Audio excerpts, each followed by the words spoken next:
This is Nick with the 1 Minute Property Manager.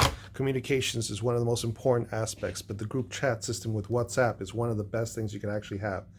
You be clear, be precise, get straight to the point, and that way you have everybody participating and knowing exactly what's going on. This is not my phone.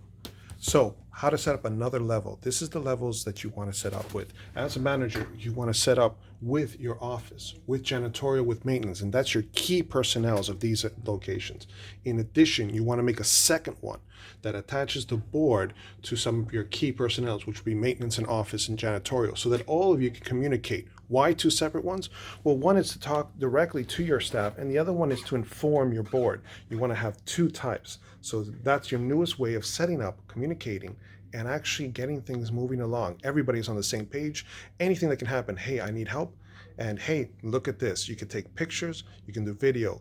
Great invention. I'm Nick with the 1 Minute Property Manager.